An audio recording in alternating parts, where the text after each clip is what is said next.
বিসমিল্লাহির রহমানির রাহিম। আলহামদুলিল্লাহি রাব্বিল আলামিন ওয়াসসালাতু ওয়াসসালামু আলা সাইয়্যিদিল মুরসালিন আম্মা বাদ। আজকে আমরা সূরা আরাফের ১৮ নম্বর রুকুর ১৪৮ নম্বর আয়াত থেকে ১৫১ নম্বর আয়াত পর্যন্ত ১৫১ নম্বর আয়াত পর্যন্ত পড়ব। ১৮ নম্বর রুকুর আলোচ্য বিষয় হলো বনী ইসরাইল অলৌকিকভাবে বিপদমুক্ত হওয়ার পরেও তারা হলো বাছুর পূজা শুরু করে। মানে আল্লাহর এত নিদর্শন দেখার পরেও আ এত কিছু হওয়ার পরেও তারা হযরত মুসা আলাইহিস সালাম যখন তুর পাহাড়ে গেলেন, যেটা আমরা গত ক্লাসে দেখেছি যে তিনি তুর পাহাড়ে ছিলেন। আ তখন তারা বাছুর পূজায় লিপ্ত হয়। আ যেটা তাদের জ জন্য এত মানে ঘোরতর অন্যায় হইছে কেন? কারণ এত কিছু তারা দেখে আসছে। এত কিছু দেখে আসছে এরপরেও তারা হলো বাছুর পূজা শুরু করে। আউযু বিল্লাহি মিনাশ শাইতানির রাজিম। বিসমিল্লাহির রহমানির রহিম। واتخذ قوم موسى من بعده من حليهم عجلا جسدا له خوار ألم يروا أنه لا يكلمهم ولا يهديهم سبيلا اتخذوه وكانوا ظالمين واتخذ قوم موسى من بعده من حليهم মানে মুসা আলাইহিস সালামের জাতি ওয়াত্তাখাযা কওম মুসা, মুসা আলাইহিস সালামের জাতি মিন বাদিহি তারপরে মানে মুসা আলাইহিস সালামের পরে মানে মুসা আলাইহিস সালাম যখন আ তিনি যখন উম তুর পাহাড়ে গেলেন তখন মিন বাদিহি মানে তিনি তুর পাহাড়ে দিকে বের হয়ে যাওয়ার পরে মিন হুলিয়িহিম তারা তাদের অলঙ্কারাদি দিয়ে তাদের অলংকার দিয়ে তারা হলো একটা বাছুর বানাইল। তাদের অলংকার যে স্বর্ণ বা রৌপ্য এই অলংকার দিয়ে তারা হলো একটা বাছুর বানাইলো লাহু খুয়ার যেই বাছুরের আ আওয়াজ বা গরুর আওয়াজ বের হয় যার মুখ দিয়ে। মানে তারা এমন একটা বাছুর বানাইছে যেটার মধ্যে গরুর আওয়াজ বের হয়। ইবনে কাসির এই জায়গায় বলেন যে আল্লাহ তাআলা তাদের মানে বিভ্রান্তি সম্পর্কে বলছেন এবং তারা যে বনী ইসরাইলের মধ্য থেকে যারা বিভ্রান্ত হয়েছিল বাছুর পূজার জন্য বা বাছুর পূজা করে তাদের কথা এখানে বলা হচ্ছে। আ সামিরি নামে এক লোক সে হলো বিভিন্ন অলংকার দিয়ে একটা অলংকার গলিয়ে আরকি একটা বাছুর বানাইলো এবং এইটার মধ্যে কোনো রূহ ছিল না। মানে এটা কোনো জীবন্ত বাছুর না বরং একটা মূর্তি আরকি বাছুরের মূর্তি তারা বানাইলো এবং সেখানে সে কৌশল করে বাতাস ঢুকার এমনভাবে সে ছিদ্র করলো আরকি। মানে সেই এই মূর্তিটার মধ্যে সে এমন একটা কলা কৌশল করলো যে বাতাস আসলে বাতাস যখন বের হয় তখন গরুর ডাকের মতো আওয়াজ হয়। তখন গরুর ডাকের মতো আওয়াজ হয়। আ এইটা এরকম একটা বাছুর তারা বানাইলো। তো মানে লাহু খোয়ার মানে সে তার গরুর ডাকের মতো আওয়াজ কেন ছিল সেটা আমরা বুঝলাম যে ইবনে কাসিরের বক্তব্য হলো যে ওইখানে হলো মূর্তিটা এমনভাবে বানানো হয়েছিল যে বাতাস বের হওয়ার সময়ই একটা আওয়াজ হয়, তার মধ্যে কোনো প্রাণ ছিল না, কোনো রূহ ছিল না। তো এইখানে অনেকে অন্যরকম ব্যাখ্যা করেন, যেমন হলো সামেরি হজরত জিব্রাইলের মানে ছোঁয়া লাগা মাটি নিয়ে আসছিলেন। এগুলো আসলে মানে এগুলার চেয়ে এই ব্যাখ্যাটাই বেশি মানে সঠিক মনে হয়। কারণ কোরআনে আসলে অত কিছু নাই। কোরআনে শুধু আছে লাহু খুয়ার মানে তার একটা আওয়াজ হইতো। তো আওয়াজটা তো মানুষের পক্ষে প্রাণ দেওয়া তো সম্ভব না। মানুষের পক্ষে হলো কলাকুশল করা সম্ভব। তো যেমন পরিব্রাজক ছিলেন যে ইবনে বতুতা, তো তার সফরনামায় এরকম ঘটনা আছে। তিনি যখন ভারত সফরে আসছিলেন তখন একটা মানে একটা মূর্তি হলো হাত তুলে দাঁড়াইতো। মানে একটা আছে না যে সারা রাত বা একটা দীর্ঘ সময় তার সামনে পূজা হইতো। যখন দোয়ার সময় হইতো আরকি, প্রার্থনার সময় সে এভাবে হাত উঁচু করে দাঁড়াইতো। মানে তার হাতটা উঁচু হয়ে যাইত। তো এইটা মানে যারা ভক্তকুল তাদের এটা ব্যাপক আগ্রহের মানে একটা বিষয় ছিল। যে মানে মূর্তি তো সচরাচর হাত তোলে না। সুতরাং এই মূর্তির মধ্যে একটা বিশেষ একটা অলৌকিক একটা ব্যাপার আছে, এরকম তারা ভাবত। তো ইবনে বতুতা চিন্তা করলেন যে এটা তো হওয়া মানে সম্ভব না। এটা কিভাবে কি হয়? এটা দেখার জন্য উনি নানান ইয়ে করলেন। এরপরে উনি এক পর্যায়ে আবিষ্কার করলেন যে ওই সময়ে পিছনে একটা রশি টান দেওয়া হয় এবং এইভাবে হাত উঁচু হয়। তো এরকম আরকি। তো মানে আমরা তো এটা খুব বৈজ্ঞানিকভাবেও এটা দুনিয়াতে বুঝা যায় যে এখানে তো মানুষের পক্ষে এখনো এতদিন পরেও কারো কোনো কিছুর মধ্যে প্রাণ প্রতিষ্ঠা করা তো সম্ভব না। কিন্তু নানান কলাকুশল করা সম্ভব, যেটা মানুষের ধাঁধা লাগে। তো এইখানে এই বাছুরটার ক্ষেত্রেও এই একই ঘটনা ঘটছে। আলাম ইয়ারাউ আন্নাহু লা ইউকাল্লিমুহুম ওয়া লা ইয়াহদিহিম সাবিলা। আল্লাহ এখানে বলেন যে তারা কি এটা দেখল না যে এখানে আ লা ইউকাল্লিমুহুম, এই বাছুরটা তাদের সাথে কথাও বলতে পারে না, ওয়ালা ইয়াহদিহিম সাবিলা, এবং তাদেরকে পথও দেখাইতে পারে না। তাদেরকে কোনো পথ প্রদর্শন করাও তার পক্ষে সম্ভব না। ইত্তাখাযুহু ওয়া কানু যালিমিন। তারা এটাকে মানে রব হিসাবে গ্রহণ করল এবং তারা ছিল জালেম। তারা যে এই বাছুরটাকে যে তারা রব হিসাবে গ্রহণ করল, তারা এই রব হিসাবে গ্রহণ করার কারণে তারা ছিল জালেম। কারণ শিরক এটা হলো একটা বড় জুলুম। আল্লাহ আরেক আয়াতে বলছেন যে, ওয়ামান আযলামু মিম্মান মানা আ এই যে যাই হোক, আরেক আয়াতে এরকম আছে যে, ওয়ামান আযলাম, কে বেশি জালেম যে আল্লাহর সাথে শরিক করে তার চেয়ে আর বেশি জালেম কে? তো এটা হলো আল্লাহর সাথে জুলুম, এবং যেইটা এবাদতের উপযুক্ত না, হ্যাঁ? সেটাকে এবাদতের জায়গায় রাখার কারণেও এটা জুলুম। কারণ জুলুমের মূল সংজ্ঞা বা মূল অর্থ হলো যে কোনো একটা জিনিসকে তার যথাযথ জায়গায় না রাখা। এটা হলো জুলুমের সংজ্ঞা। তো এই হিসাবে তারা ছিল জালিম আরকি। আলাম ইয়ারাউ আন্নাহু লা ইউকাল্লিমুহুম ওয়া লা ইয়াহদিহিম সাবিলা। মানে এটা আ একটা কি যেন বলে? প্রশ্নসূচক বাক্য। মানে প্রশ্নটা করা হচ্ছে তাদেরকে ভর্ৎসনা করার জন্য যে তারা কিভাবে এই বাছুরের ইবাদত করলো এবং এটাকে ইলাহ মানলো। অথচ এইখানে আ একজন খালেক, একজন রাজ্জাক, একজন রাজেক, যিনি রিজিক দেন, যিনি সৃষ্টি করেন, তার কোনো গুণাবলী এখানে নাই। এবং এমনকি সে হলো কথাও বলতে পারে না। এবং তাদেরকে হেদায়েত দেওয়াও তার পক্ষে সম্ভব না। বা তাদেরকে পথ দেখানোও তার পক্ষে সম্ভব না। সুতরাং তারা কিভাবে শুধু একটু আওয়াজ হয়।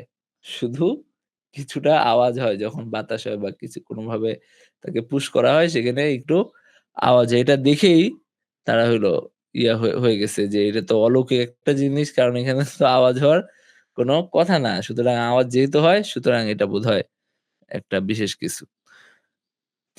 ইত্তাখাযুহু ওয়া কানু যালিমিন, অর্থাৎ তারা হলো এই আ ইত্তাখাযুহু আবার বলা হলো। ইত্তাখাযা কওম মূসা মিন বাদিহি মিন হুলিহিম, উপরে একবার বলা হইছে। ইত্তাখাযা মানে তারা গ্রহণ করল। এখানে ইত্তাখাযুহু আবার বলা হলো ফাকানু ওয়া কানু যালিমিন, এবং তারা ছিল জালিম। আর এখানে ইত্তাখাযুহু ২ বার বলা হইছে, এটা মানে হলো এই এই ইয়াটা যে কত হতাশাজনক এবং কত লজ্জাজনক, কত দুঃখজনক ছিল ঘটনাটা, এটা বোঝানোর জন্য এখানে ২ বার এই ইত্তাখাযুহু শব্দটা আসছে। মানে এটা হলো আয়াতের মানে ভাবটা ঐরকম নিয়ে আসছে ২ বার বলাটা। যাই হোক, এটা আরবি মানে অলংকারের রীতি আরকি। ওয়া কানু যালিমিন, এবং তারা ছিল জালিম। ولما سقط في أيديهم ورأوا أنهم قد ضلوا قالوا لئن لم يرحمنا ربنا ويغفر لنا لنكونن من الخاسرين ولما سقط في أيديهم ولما سقط ফি আইদিহিম, যখন তারা অনুতপ্ত হলো। মানে যখন তারা, যারা এই ধরনের অলৌকিক কিছু দেখে মানুষ বিভ্রান্ত হইছে, কিন্তু পরে আবার তারা বুঝতে পারছে যে এটা তো আসলে সঠিক হয় নাই। ওয়ালাম্মা সুকিতা ফি আইদিহিম, যখন তারা ও মানে অনুতপ্ত হলো বা লজ্জিত হইল তাদের কৃতকর্মের উপরে, এবং তারা মানে খুব ভালোভাবেই লজ্জিত হলো। মানে তারা কেন এই অ্যা এটার এই বাছুরের পূজা করলো, এটা ভেবে তারা অনুতপ্ত এবং লজ্জিত হলো। ওয়ারাআউ আন্নাহুম ক্বাদ দাল্লু, এবং তারা মনে করলো এবং তারা বুঝতে পারল যে তারা পথভ্রষ্ট হয়েছে। তারা দেখল যে তারা পথভ্রষ্ট হয়েছে। মানে তারা, তাদের যে বিভ্রান্তি এটা প্রকাশিত হয়ে গেল, এবং মানে যেন তারা এটা চোখের দেখা দেখতে পেল আরকি। মানে তাদের বিভ্রান্তিটা এমনভাবে স্পষ্ট হয়ে গেল এক পর্যায়ে, যে তারা বুঝতে পারল তারা আসলে মানে ভুল করছে আরকি। ওয়ারাআউ আন্নাহুম ক্বাদ দাল্লু, এবং তারা দেখল যে তারা বিভ্রান্ত হয়েছে, পথভ্রষ্ট হয়েছে। ক্বালু লাইন লাম ইয়ারহামনা রাব্বুনা ওয়া ইয়াগফির লানা লানাকুনান্না মিনাল খাসিরিন। তখন তারা বলল, লাইন লাম ইয়ারহামনা রাব্বুনা ওয়া ইয়াগফির লানা, মানে যদি আল্লাহ আমাদেরকে ক্ষমা না করেন, তার রহমত এবং তার দয়ার মাধ্যমে, যদি আল্লাহ আমাদের উপর দয়া না করেন, ওয়া ইয়াগফির লানা, এবং আমাদেরকে ক্ষমা না করেন, লানাকুনান্না মিনাল খাসিরিন, আমরা তো ধ্বংস হয়ে যাব। মানে এটা ইবনে কাসির বলেন যে এটা হলো তাদের পক্ষ থেকে তাদের গুনাহের স্বীকারোক্তি এবং আ ক্ষমা প্রার্থনা, আল্লাহর কাছে ক্ষমা প্রার্থনা, যে আল্লাহ যেন তাদের এই কৃতকর্মের কারণে তাদেরকে আল্লাহ ক্ষমা করে দেন। তো এই আয়াতগুলো থেকে আমরা যে শিক্ষা এবং নির্দেশনা পাই, ১ নাম্বার হলো যে সৃষ্টি জগতের যে নিয়ম, সেটা হলো মানুষ যা দেখে, যা শুনে, এটাতে মানুষ প্রভাবিত হয়। মানুষের আ মানে যেমন তারা আশেপাশে, এই বনী ইসরাইল আশেপাশে দেখছিল যে মানুষ এরকম বিভিন্ন মূর্তির পূজা করে। তো মুসা আলাইহিস সালামকে তারা বলছিল যে আমাদেরকে মানে তাদের মতো ইলাহ আমাদেরকে দেন, যেমন আমরা আগে দেখে আসছি। তো যখন মুসা আলাইহিস সালাম দেন নাই, মানে আছে না যে আশেপাশে সবাই একরকম করছে, তাদেরও সেরকম করার একটা আকাঙ্খা তাদের মধ্যে ছিল। তো যখন মুসা আলাইহিস সালাম ছিলেন না, তখন একটা মানুষ, মানে এই যে সামিরি, সে চোখে ভেলকি দেখাইলো আর সবাই তার পিছনে ছুটলো। এরকম একটা অবস্থা, আ ইয়া মানে এরকম একটা অবস্থা আরকি হইছে। তো যাই হোক, আ এটা এবং মানুষ যে পরিবেশের কারণে, আশেপাশের পরিবেশের কারণে মানুষ প্রভাবিত হয়। নাম্বার ১। আরেকটা বিষয় হলো, নাম্বার ২ হলো যে মানুষের সচেতন হওয়া, ভাবনা করে কাজ করা, এবং আগ আগে পরের চিন্তাভাবনা করা, আল্লাহ চিন্তা শক্তি যে দিছেন, এটাকে কাজে লাগানো, এটা মানুষের দায়িত্ব। ওই যে কোরআনে আরেক আয়াতে আছে যে, ইন্নাস সামআ ওয়াল বাসারা ওয়াল ফুআদা কুল্লু উলাইকা কানা আনহু মাসউলা। মানুষকে যে চোখ দেওয়া হইছে, মানুষকে দৃষ্টিশক্তি, ইন্নাস সামআ শ্রবণ শক্তি, ওয়াল বাসারা, এবং যে দৃষ্টিশক্তি দেওয়া হয়েছে মানুষকে, এটার ব্যাপারে মানুষকে প্রশ্ন করা হবে। আরেকটা হলো ওয়াল ফুআদা, এবং মানুষকে যে চিন্তা শক্তি দেওয়া হয়েছে, মানে কলব, অন্তর, এবং চিন্তা করার ক্ষমতা, এটা যে মানুষকে দেওয়া হয়েছে, এটার জন্য মানুষকে প্রশ্ন করা হবে। তো সুতরাং আপনার হলো মানুষের চিন্তা শক্তিকে কাজে লাগানো এবং চিন্তা ভাবনা করে কাজ করা, এটা হলো আমাদের কর্তব্য। যেমন আল্লাহ এখানে বলছেন, আলাম ইয়ারাউ আন্নাহু লা ইউকাল্লিমুহুম ওয়া লা ইয়াহদিহিম সাবিলা। তারা তো এটা দেখলে পারত যে এই মানে এই যে বাছুরটা, এটা তাদের সাথে কথা বলে না এবং তাদের কোনো মানে পথ দেখাইতেও পারে না। সুতরাং এটা তো আসলে তাদের রব না, এবং তার মধ্যে মানে তাদের সৃষ্টিকর্তা হওয়ার কোন রকম যোগ্যতা বা গুণাবলী তার মধ্যে নাই। তো সুতরাং তাদের অপরাধটা কেন? তাদের অপরাধ হলো তারা নিজেদের চিন্তা শক্তি কাজে না লাগে একজন মানুষের আ কথায় বিভ্রান্ত হইছে। তো এটা হলো ২য় মানে শিক্ষা আমরা এখান থেকে পাই যে সবসময় আমাদের উপরে দায়িত্ব হলো নিজের চিন্তা শক্তিকে কাজে লাগানো এবং বিচার বিশ্লেষণ করা। এটা হলো বিষয়।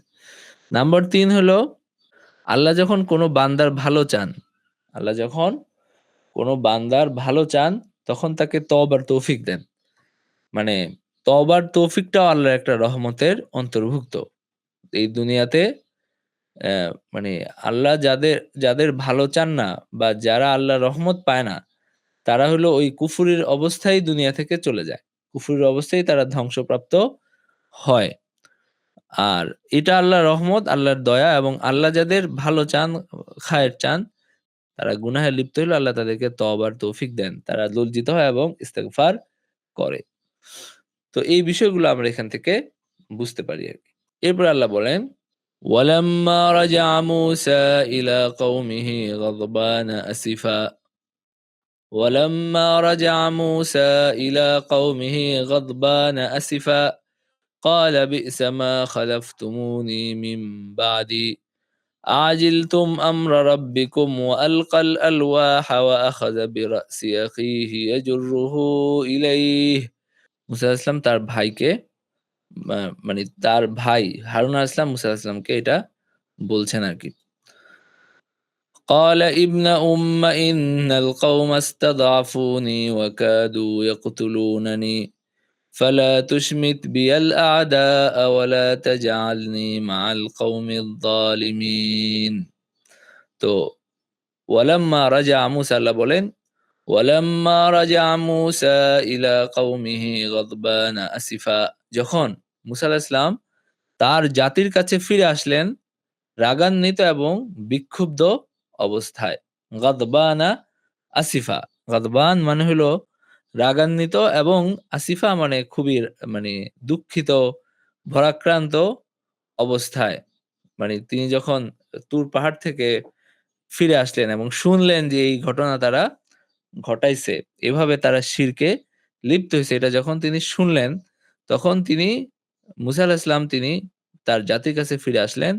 গাদবানা আসিফা মানে তারা যে মানে মূর্তি পূজা করছে, তারা যে এই বাছুরের মূর্তির পূজা করছে এইজন্য তিনি রাগান্বিত ছিলেন।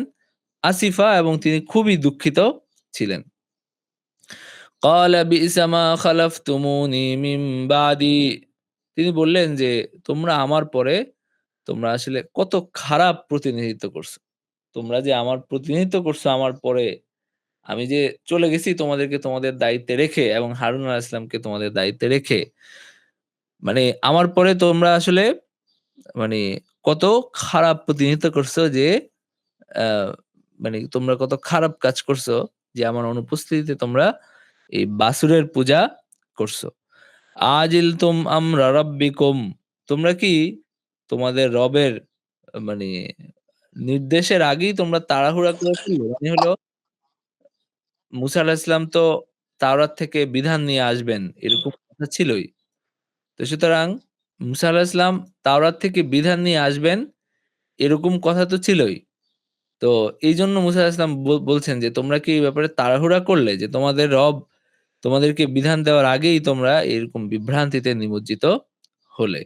তো তাদের তো অপেক্ষায় থাকার কথা ছিল যে মুসা আলাইহিস সালাম তাওরাত থেকে মানে তুর পাহাড় থেকে কি নিয়ে আসেন, এই অপেক্ষায় তাদের থাকার কথা ছিল। ওয়ালকাল আলওয়াহা ওয়া আখাযা বিরাসি আখিহি ইয়াজুরুহু ইলাইহি এবং তিনি যে মানে আলওয়াহ যে ফলকগুলো নিয়ে আসছিলেন, সেই ফলকগুলো তিনি ছুঁড়ে ফেললেন। মানে তার রাগে দুঃখে তিনি ফলকগুলো ছুঁড়ে ফেললেন আরকি। এবং ওয়া এবং তার ভাইয়ের তিনি মাথা ধরলেন। মানে তার ভাইকে তিনি মানে তার ভাইয়ের উপর রাগান্বিত হলেন যেহেতু তার অনুপস্থিতি তিনি দায়িত্বশীল ছিলেন। তিনি কি করলেন? এটা ছিল তার মানে কথা আরকি। তিনি তার চুল ধরলেন। ইয়াজুরুহু ইলাই তার চুল ধরে তার দিকে টানলেন। হযরত মুসা আলাইহিস সালাম। তো মানে তিনি এইটা ধারণা করলেন যে সে অবশ্যই তার মানে দায়িত্বে অবহেলা করছে এবং তার দায়িত্ব ছিল তাদেরকে এটা থেকে বিরত রাখা। এখানে ইবনে আব্বাস রাদিয়াল্লাহু আনহু বলেন যে তিনি যখন তার কওমকে দেখলেন যে তার কওম কোন বাছুরের এখানে দাঁড়িয়ে আছে বা পূজা করছে এরকম, তখন তিনি এই ফলকগুলো ছুঁড়ে ফেললেন এবং তিনি তার ভাইকেও পাকড়াও করলেন। যেভাবে কোরআনে বর্ণিত হইছে আরকি। তো তার ভাই মানে হযরত হারুন আলাইহিস সালাম তখন বললেন, "ক্বালা ইবনা উম্মা ইন্নাল কওমা ইসতাদআফুনি ওয়া কাদু ইয়াকতুলুনানি।" তিনি বললেন যে, হে আমার মায়ের সন্তান, হে আমার মায়ের সন্তান মানে হে আমার ভাই আরকি। তো এই জাতি আমাকে দুর্বল করে ফেলেছে এবং দুর্বল মনে করেছে এবং আমাকে হত্যা করতে উদ্যত হয়েছে। তার মানে আমার পক্ষে সম্ভব ছিল না তাদেরকে বাধা দেওয়া। কারণ এভাবে তারা এখানে লিপ্ত হইছে যে তারা আমাকে তো তারা এক সাইড করে দিছেই। তারা হলো আমাকে প্রায় হত্যাই করে ফেলত যদি আমি তাদেরকে কিছু বলতে যেতাম। তারা এমনভাবে এই বিভ্রান্তিটা তাদের মধ্যে সৃষ্টি হয়েছে। কারণ যেহেতু হযরত মুসা আলাইহিস সালাম নাই, হযরত মুসা আলাইহিস সালামের যে আনুগত্য, যে প্রভাব, যে প্রতাপ তাদের মধ্যে ছিল, সেটা তো হযরত হারুন আলাইহিস সালামের নাই। তো এইজন্য তিনি তাদেরকে আর বাধা দিতে পারেন নাই। এটা তিনি বললেন। ফালা তুশমিত বিয়াল আ'দা ওয়ালা তাজআলনি মা'আল কওমিদ যালিমিন। সুতরাং আপনি আমার মাধ্যমে শত্রুদেরকে আনন্দিত যেন না করেন। মানে এই সমস্যার সময়ে, এই সংকটকালে যদি আপনি হলো আমার উপরে নিজের রাগ ঝাড়েন, তাইলে সেটার জন্য কি হবে? মানে শত্রু আনন্দিত হবে। সুতরাং আপনি আমার সাথে খারাপ ব্যবহার করে আপনি হলো মানে শত্রুকে আর শত্রুকে আনন্দ দিয়েন না। এমন কোন কাজ করেন না যেটার কারণে শত্রু খুশি হয়। তো আমাকে অপমান করলে এটা শত্রুদেরকেই মানে খুশি করা হবে আরকি। হ্যাঁ? ফালা তুশমিত বিয়াল আ'দা মানে আপনি আমার মাধ্যমে শত্রুদেরকে যেন আনন্দিত না করেন। মানে এখন হলো যারা অপরাধ করছে তাদেরকে ধরা উচিত আরকি। তো সুতরাং এটা করেন না এবং ওয়ালা তাজআলনি মা'আল কওমিদ যালিমিন এবং আমাকে জালিম কওমের অন্তর্ভুক্ত মানে যেন না করেন। তো জালিম কওম কারা? মানে হলো যারা এই বাছুর পূজা করছে তারাই হলো জালিম কওম। তো তাদের কথা বলা হচ্ছে যে আপনি যেন শত্রুকে খুশি না করেন। এখন এই মুহূর্তে যারা এই চক্রান্ত করছে, যারা এই পরিকল্পনা করছে তাদেরকে ধরার সময়।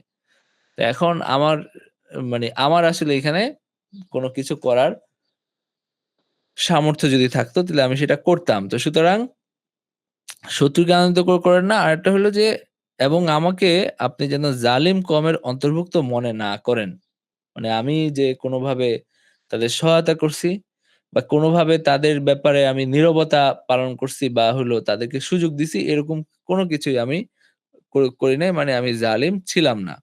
তো এখানে জালিম বলতে যারা এই বাছুর পূজা করছে তাদেরকেই বুঝানো হচ্ছে। তখন মুসা আলাইহিস সালাম বললেন, "ক্বালা রাব্বিগফিরলি ওয়া লিআখি ওয়া আদখিলনা ফি রাহমাতিকা ওয়া আনতা আরহামুর রাহিমিন।" মুসা আলাইহিস সালাম বললেন যে, "হে আমার রব, রাব্বিগফিরলি ওয়া লিআখি ওয়া আদখিলনা ফি রাহমাতিক।"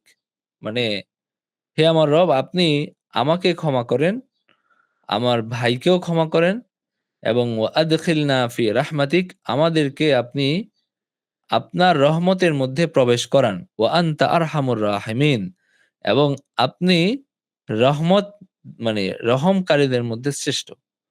আপনি রহমকারীদের মধ্যে শ্রেষ্ঠ। সুতরাং আপনি আমাকে ক্ষমা করেন, আমার ভাইকেও ক্ষমা করেন এবং আপনি আমাদেরকে আপনার রহমতের মধ্যে প্রবেশ করান। মানে যখন মুসা আলাইহিস সালামের কাছে মানে হারুনের ব্যাপারটা পরিষ্কার হলো যে তার আসলে এখানে কিছু করার ছিল না এবং তার কোনো দোষ নাই। তো এটা যখন তিনি বুঝতে পারলেন, তখন তিনি তার জন্য নিজের জন্য তিনি অ ক্ষমা প্রার্থনা করলেন যে তার তো উচিত ছিল আরেকটু মানে মেজাজ ঠান্ডা রেখে আরেকটু হলো খোঁজ খবর করা। তো এর আগেই তিনি হারুন আলাইহিস সালামের সাথে তিনি হলো তার উপরে ক্ষুব্ধ হয়েছেন। এজন্য তিনি নিজের জন্য ক্ষমা প্রার্থনা করলেন এবং তার ভাইয়ের জন্য ক্ষমা প্রার্থনা করলেন। এবং হলো আ মানে এখানে আল্লামা জামাখশরী এই জায়গায় বলেন যে তিনি নিজের জন্য ক্ষমা প্রার্থনা করছেন।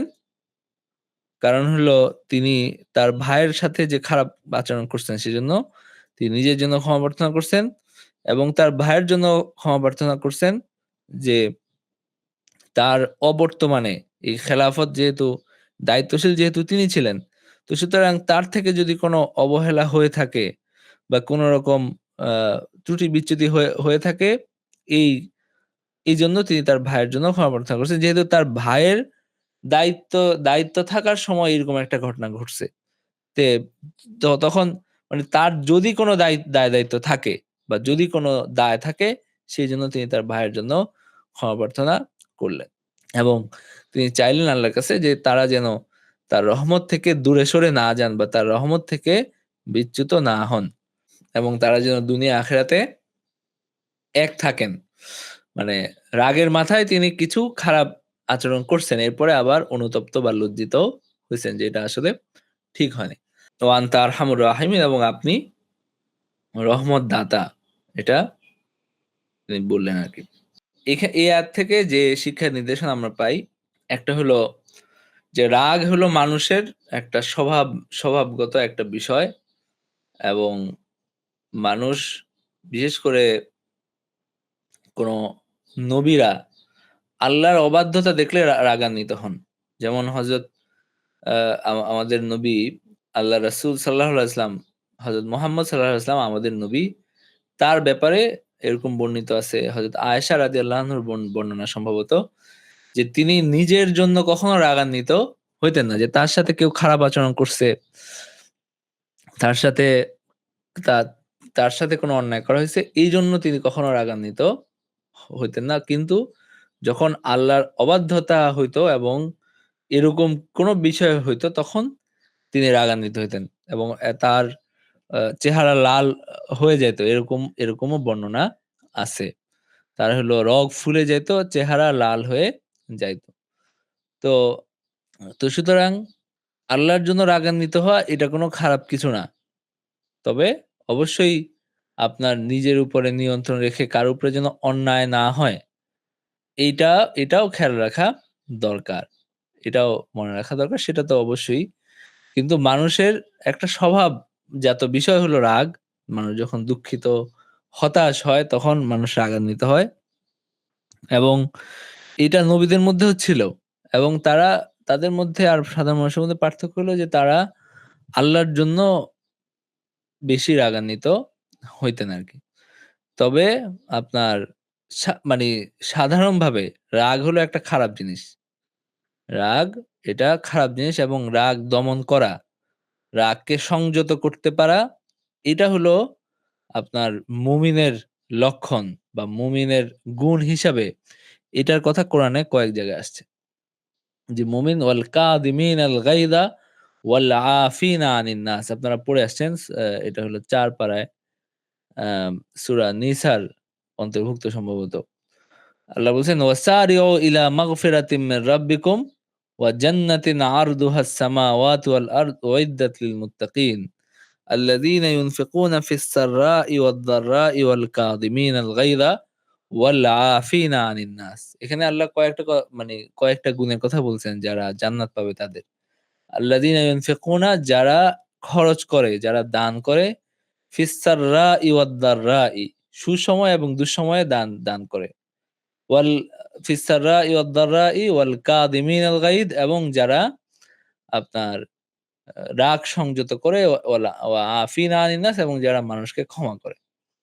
তো এবং আরো বিভিন্ন জায়গায় বিভিন্ন হাদিসেও এইটা আছে যে রাগ এটা সংবরণ করা, রাগ সংযত করা এটা হলো বীরত্বের পরিচয় এবং এটা হলো পূর্ণ মুমিনের পরিচয় এবং যারা আল্লাহকে ভয় করে তাদের গুণ, তাদের স্বভাব এরকমই হওয়া উচিত। যে তারা নিজেকে সংযত করবে রাগের সময়। কারণ রাগ শয়তানের পক্ষ থেকে আসে। এটাও আ যে রাগ ধ্বংসাত্মক এবং যেই রাগ সেটা শয়তানের পক্ষ থেকে আসে। কিন্তু বিশেষ ক্ষেত্রে যেমন হলো আল্লাহর কোনো নির্দেশ অমান্য হইছে এই ক্ষেত্রে রাগান্বিত হওয়াটা এটা তো আসলে খারাপ কিছু না এবং এটা মানে রাগটা আসাই উচিত। কিন্তু নিজেকে সংযত করা উচিত। তো সবসময় আসলে মানুষ যখন অনেক বেশি হতাশ হয়, অনেক বেশি রাগান্বিত হয়, ক্ষুব্ধ হয়, সবসময় নিজেকে সংযত করা যায় না। যেমন হযরত মুসা আলাইহিস সালাম কিছুটা আ মানে নিজেকে নিয়ন্ত্রণ হারাইছেন কিন্তু পরে আবার তিনি ক্ষমা প্রার্থনা করছেন। এই হলো বিষয় নাম্বার ১। নাম্বার ২ হলো যে কেউ যখন নিজে ওজর খাই করে মানে ওজর পেশ করে, তখন তার ওজরটা বিচার বিশ্লেষণ করা উচিত এবং সেটা যদি উপযুক্ত হয়, মানে বাস্তবিক হয় সেটা গ্রহণ করা উচিত। এখানে আরেকটা বিষয় হলো নাম্বার ৩ এটাও আমরা এটার সাথে যুক্ত করতে পারি। নাম্বার ৩ হলো যে আল্লাহর কোনো নাম সেটার ওসিলা করা দোয়ার সময়। দোয়ার সময় আল্লাহর নামের ওসিলা করা এটা আ এটা ভালো।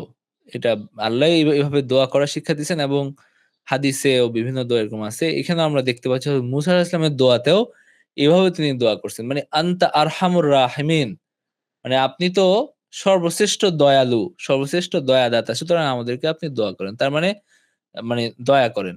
তার মানে হলো এখানে আল্লাহর নামের ওসিলা দেওয়া হচ্ছে। মানে আল্লাহর নামের দোহাই দেওয়া হচ্ছে। তো এরকমভাবে দোয়া করাটা এটা দোয়া করা যায় এবং এভাবে দোয়া করার একটা আছে আরকি। তো সেটা আমরা এখান থেকে বুঝতে পারি যে এভাবেও দোয়া করা যায় এবং এভাবে দোয়া করলে আ কোনো সমস্যা নাই বরং এভাবে দোয়া করা উচিত বা দোয়া করা যায়। কোরআনের বিভিন্ন আয়াতে এভাবে আল্লাহর নামের দোহাই দিয়ে বা তার গুণের দোহাই দিয়ে এভাবে দোয়া বিভিন্ন হাদিসেও আছে, কোরআনেও আছে। তো এটাও এখান থেকে বুঝা যায় যে এভাবে দোয়া করা যায়। যে আপনি তো রাজ্জাক, আপনি আমাদেরকে রিজিক দান করেন। হ্যাঁ? আপনি তো করিম, আপনি আমাদের উপর দয়া করেন, আমাদের উপর করম করেন, আমাদের উপর দয়া করেন। আপনি তো রাহিম। এভাবে আরকি এভাবে দোয়া করা এটা মানে কোনো অসমীচীন কাজ না এবং আ এটা কোনো অবৈধ বা নাজায়েজ কাজ না। আচ্ছা এই ৩ টা বিষয় আমরা এখান থেকে বুঝতে পারি। তো ঠিক আছে আমরা এখানে আজকের ক্লাস শেষ করে দিচ্ছি। ওয়া আখিরু দাওয়ানা আনিল হামদুলিল্লাহি রাব্বিল আলামিন।